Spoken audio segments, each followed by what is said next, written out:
আসসালামু আলাইকুম এভরিওয়ান। আজকে আপনাদের সাথে একটি পুডিং রেসিপি শেয়ার করছি। এর জন্য লাগবে দুধ। তাই আমরা দুধ নিয়ে নিয়েছি। দুধের ভিতরে আমরা ৩-৪ চামচ গুঁড়া দুধ দিয়ে দিলাম। কারণ গুঁড়া দুধ দিলে পুডিংটা খেতে আরো বেশি মজা হয়। গুঁড়া দুধ দেওয়াতে এখানে আমাদের দুধটা একটু ঘন হয়ে গেছে। তাই আমরা আরেকটু দুধ দিয়ে নিলাম। দুধ দিয়ে আরেকটু ভালোভাবে মিশিয়ে নিচ্ছি। অপর একটি পাত্রে আমরা ৩ টা ডিম ভেঙে নিলাম। মূলত পুডিংটি ৩ টি ডিম দিয়ে বানাচ্ছি আমরা। ডিম ভেঙে নেওয়ার পর আমরা ডিমটা ভালোভাবে ফেটিয়ে নিব। যেন দানা, দানা না থেকে যায়।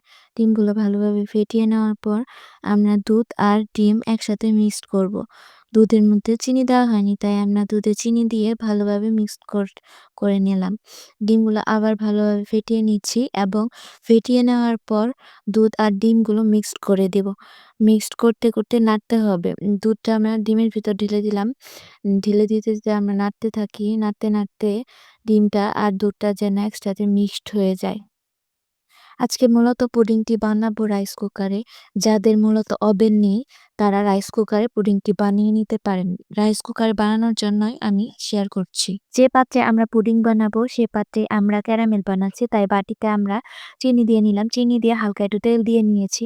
তেল দেওয়ার পর ভালোভাবে নাড়তে, নাড়তে এখানে আস্তে, আস্তে ক্যারামেল তৈরি হয়ে যাবে। লো আঁচে দিতে হবে। লো আঁচে না দিলে চিনিটা পুড়ে যাবে। ক্যারামেল তৈরি করার সময় অবশ্যই খেয়াল রাখতে হবে যেন ক্যারামেলটি পুড়ে না যায়। ক্যারামেল পুড়ে গেলে পুডিংটি মজা লাগবে না। তাই আমাদের আস্তে, আস্তে ক্যারামেল তৈরি হয়ে গেল। ক্যারামেল তৈরি করার পর অবশ্যই ক্যারামেল ঠান্ডা করে নিতে হবে। তারপর আমরা মিশ্রণটি ঢেলে দিলাম। কুকারে স্ট্যান্ড বসিয়ে পানি দিয়েছি যেন পানিটি গরম হয়।